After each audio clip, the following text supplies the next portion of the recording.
اس eucalyptus میں یہ quality ہے کہ یہ ٹرانسپائریشن بہت زیادہ کرتا ہے. ٹرانسپائریشن کا مطلب یہ ہے کہ یہ پانی کو ریموو کر لیتا ہے اپنے باڈی سے بہت زیادہ. تو جب پانی کو ریموو کرتا ہے تو ظاہر سی بات ہے کہ زمین سے بھی پانی زیادہ ابزارب کرے گی. تو جب وہ پانی ابزارب کر لیتی ہے, پانی کو ریموو کر لیتی ہے, تو اس کے قریب, اس یوکلپٹس ٹری کے قریب جہاں پہ وہ گرو ہو رہی ہے, اگر کوئی چھوٹے پلانٹس موجود ہیں تو اس کے لیے پھر پانی نہیں بچ پاتا اور وہاں سے وہ ختم ہو جاتے ہیں. تو اسی وجہ سے یہ یوکلپٹس ٹری بہت زیادہ نقصان دہ ہے. اس کے ساتھ ساتھ اگر ہم بات کریں ریموول آف اسپیشیز کی, اگر ہم کسی ایکو سسٹم سے ایک اسپیشیز کو ریموو کر لیں, یہاں پہ تو ہم نے ایک اسپیشیز کو ایڈ کیا تھا ایکو سسٹم میں, لیکن اگر یہاں پہ ہم ایک اسپیشیز کو ریموو کر لیں تو پھر باقی اسپیشیز پہ اس کا کیا اثر پڑے گا. تو یہاں پہ مثال کے طور پر اسٹار فش ہے. اسٹار فش سمندر کے اندر رہتے ہیں اور اس کے ساتھ ساتھ یہ مسلز بھی سمندر کے اندر رہتے ہیں. تو اسٹار فش اس مسلز کے اوپر فیڈ کرتا ہے, یہ اسٹار فش اس مسلز کو کھا لیتے ہیں. تو جب اس کو کھاتے ہیں تو اس کی جو پاپولیشن ہے وہ کنٹرول میں رہتی ہے, لیکن اگر اس اسٹار فش کو یہاں سے ہم ریموو کر لیں, وہاں سے ہم ہٹا دیں, تو یہ مسل بہت زیادہ تعداد میں انکریز ہو جائیں گے, بہت زیادہ نمبر وہاں پہ ہو جائے گی اس کی, اور یہ پھر دوسرے اسپیسیز کے لیے بھی نقصان دہ ثابت ہو سکتے ہیں جو اس کے قریب رہتے ہیں, کیونکہ اگر اس کی پاپولیشن زیادہ ہو جائے گا تو دوسرے اسپیسیز کے لیے بھی نقصان دہ ہو سکتا ہے. میں دوبارہ بتا دیتا ہوں, اسٹار فش اور یہ مسلز یہ دونوں سمندر کے اندر رہتے ہیں. اسٹار فش کھاتا ہے مسلز کو, اگر یہ اسٹار فش وہاں سے ہم ختم کر دیں, ریموو کر لیں, تو اس کی پاپولیشن بہت زیادہ انکریز ہو جائے گی اور وہاں پہ پھر جو ایگزسٹنگ اسپیشیز ہے نا اس کے لیے نقصان بہت زیادہ ہو جائے گا. اس کے بعد باری آتی ہے ریپڈ انڈسٹریلائزیشن کی. اس سے پہلے میں نے بتایا تھا ہیبیٹیٹ لاس والے پوائنٹ میں کہ آبادی بہت زیادہ انکریز ہو رہی ہے, دن بدن کے حساب سے آبادی انکریز ہو رہی ہے, اور جب آبادی انکریز ہوتی ہے تو ظاہر سی بات ہے لوگوں کو خوراک کی ضرورت بھی پڑے گی, لوگوں کو گھروں کی ضرورت بھی پڑے گی, لوگوں کو اسکولوں کی اور ہاسپٹلس کی ضرورت بھی پڑے گی. تو اس کے لیے پھر ٹریز کو وہاں سے ریموو کر لیتے ہیں, اور پھر ٹریز کو اگر وہاں سے ریموو کر لیتے ہیں تو ظاہر سی بات ہے وہاں پہ پھر لوگ انڈسٹریز بھی بنائیں گے, وہاں پہ لوگ کارخانے بنائیں گے, اور جب وہ کارخانے لوگ وہاں پہ بناتے ہیں تو ایک نقصان یہ ہے کہ وہاں سے ڈیفورسٹریشن ہو گیا, وہاں سے ٹریز ختم ہو گئے, اور دوسرا نقصان اس کا یہ ہے کہ ان انڈسٹریز سے پھر کیمیکلز نکل جاتے ہیں, وہ کیمیکلز نکل آتے ہیں, وہ کیمیکلز بہت زیادہ ہارمفل ہوتے ہیں. تو جب وہ کیمیکلز کسی پانی کے اندر چلے جاتے ہیں, ندی وغیرہ کے اندر چلے جاتے ہیں, اگر اس کے اندر فشز موجود ہے, دوسرے قسم کے اسپیشیز موجود ہیں, تو وہ اس کو نقصان دے سکتا ہے اور اس کو وہاں سے ریموو کر سکتا ہے. تو یہ تھا کہ انسان کا بایو ڈائیورسٹی کے اوپر کیا اثر ہے. میں دوبارہ بتا دیتا ہوں, پہلے پوائنٹ میں ہم نے پڑھا کہ ہیبیٹیٹ لاس اور ڈیفورسٹریشن کی, جس میں اگر ڈیفورسٹریشن ہم کر لیتے ہیں تو جتنے بھی آرگینزم اس فارسٹ کے اندر موجود ہے وہ سارے کے سارے ختم ہو جائیں گے, اس کے رہنے کی جگہ ختم ہو جائے گی. دوسرے پوائنٹ میں ہم نے یہ بتا دیا کہ انسان اوور ہنٹنگ بھی کرتے ہیں, لوگ اوور ہنٹنگ بھی کر لیتے ہیں, اور اس اوور ہنٹنگ کی وجہ سے پھر 20 اسپیشیز ختم ہو سکتے ہیں. وہاں پہ وہ لیزرڈس کی ہنٹنگ کرتے ہیں اور اسنیکس کی ہنٹنگ کرتے ہیں, کروکوڈائل کی ہنٹنگ کرتے ہیں مختلف قسم کی مقاصد کے لیے, اور جب وہ یہ کرتے ہیں تو اس کی وجہ سے وہ اسپیشیز وہاں سے ختم ہو جائیں گے. اس کے ساتھ ساتھ اگر ہم بات کر لیں انٹروڈکشن اور ریموول آف اسپیشیز کی, تو انٹروڈکشن میں نے یہ بتا دیا کہ انٹروڈکشن کا مطلب یہ ہے کہ انٹروڈکشن میں ہم ایک اسپیشیز کو باہر سے لے کے آتے ہیں اور اس کو کسی ایکو سسٹم میں ڈال دیتے ہیں, اس کو ہم کہتے ہیں انٹروڈکشن. ایڈ کر لیتے ہیں باہر سے ایک اسپیشیز اسی ایکو سسٹم میں, تو اس کے پر بہت زیادہ نقصانات بھی ہو سکتے ہیں, کبھی کبھی فائدے بھی ہو سکتے ہیں لیکن نقصانات بھی ہو سکتے ہیں اس کے. مثال کے طور پر یوکلپٹس ایک ٹری ہے جو کہ آسٹریلیا سے لائی گئی تھی, یہاں پہ وہ گرو ہو رہی ہے. تو اس یوکلپٹس میں نقصان یہ ہے کہ وہ ٹرانسپائریشن بہت زیادہ کرتا ہے, زمین سے پانی کو ابزارب کر لیتا ہے بہت زیادہ مقدار میں, اور ٹرانسپائریشن بہت زیادہ کر لیتا ہے. تو اسی وجہ سے پھر اس یوکلپٹس ٹری جہاں پہ گرو ہوتی ہے اس کے قریب اگر کوئی چھوٹے چھوٹے پلانٹس موجود ہے, اس کے لیے پھر پانی کی اویلیبلٹی کم ہو جائے گی, اور اسی وجہ سے وہ باقی جو اسپیشیز اس کے قریب رہتے ہیں وہ وہاں سے ختم ہو جائیں گے. تو یہ بھی اس کا ایک نقصان ہے. اگر ہم کسی اسپیشیز کو ریموو کر لے کسی خاص جگہ سے تو پھر کیا نقصان ہوگا. تو یہاں پہ لیٹ سپوز اسٹار فش اور مسلز یہ دونوں سمندر کے اندر رہتے ہیں, اسٹار فش کھاتے ہیں مسلز کو. اگر یہ اسٹار فش وہاں سے ہم ریموو کر لے تو اس مسلز کی پاپولیشن بہت زیادہ انکریز ہو جائے گی, اور پھر یہ دوسرے اسپیشیز کے لیے نقصان پیدا کر سکتے ہیں. اگر اس کے ساتھ ساتھ ہم ریپڈ انڈسٹریلائزیشن کی بات کر لیں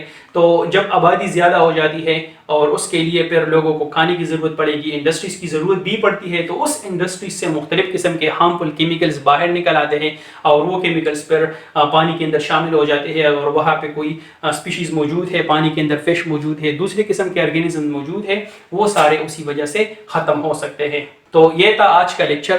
انشاءاللہ پھر اگلے لیکچر میں ملاقات ہوگی. تب تک کے لیے اللہ حافظ. اللهم انفعنا بما علمتنا وعلمنا ما ينفعنا وزدنا علما.